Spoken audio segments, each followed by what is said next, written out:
ఒంగోలులో మారుతినగర్లో జరిగినటువంటి మరి వినాయక నిమజ్జనం సందర్భంగా కొంతమంది వైసీపీ నాయకులు కార్యకర్తలు వారిని మరి పోలీసులు అరెస్ట్ చేసిన క్రమంలో కూడా దానికి సంబంధించి ఒంగోలు డిఎస్పీ కార్యాలయానికి చుండూరు రవి వెళ్ళటం జరిగింది. అక్కడ దాదాపుగా కొంతమంది పదుల సంఖ్యలో కార్యకర్తలని చుండూరు రవి గారు మరి డిఎస్పీ కార్యాలయానికి తీసుకెళ్లిన క్రమంలో అక్కడ పోలీసు విధులకు ఆటంకం కలిగించారనే మరి నెపంతో కూడా పోలీసులు ఆయన అదుపులోకి తీసుకోవడం జరిగింది. డిఎస్పీ ఆఫీసులో మరి చర్చలు జరిపిన తర్వాత ఆయనతో పాటు మరో 7 మంది మీద కూడా మరి ఎఫ్ఐఆర్ నమోదు చేస్తారని నాకైతే వినిపిస్తుంది.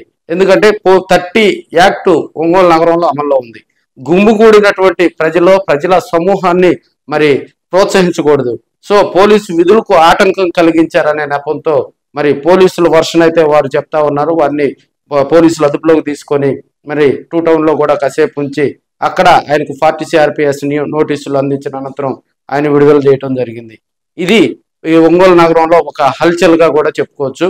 ఆయన మరి డిఎస్పీ కార్యాలయం 2 టౌన్ పోలీస్ స్టేషన్ దగ్గర ఉండటంతో ఒంగోలు నియోజకవర్గంలోని పలు డివిజన్ల వైసీపీ నాయకులు కార్యకర్తలు అదేవిధంగా ఒంగోలు రూరల్ మండలం కొత్తపట్నం మండలం నుంచి భారీగా వైసీపీ నాయకులు కార్యకర్తలు కూడా అక్కడికి రావడం జరిగింది. చుండూరు రవిని కలవటం జరిగింది. చుండూరు రవికి అక్కడ వారు భరోసా కల్పించడం జరిగింది. సో అదే విధంగా ఆయనతోటి మాట్లాడి ఆయన పరామర్శించారు. ఎందుకంటే ఒక వైసీపీలో కీలకంగా ఎదుగుతున్నటువంటి వ్యక్తిని మరి ఇప్పుడున్న పరిస్థితుల్లో కూడా ఒక చిన్న సాగుతోటి పోలీసులు అరెస్ట్ చేశారని కొంతమంది వైసీపీ నాయకులు విమర్శిస్తా ఉన్నారు.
చెప్పండి.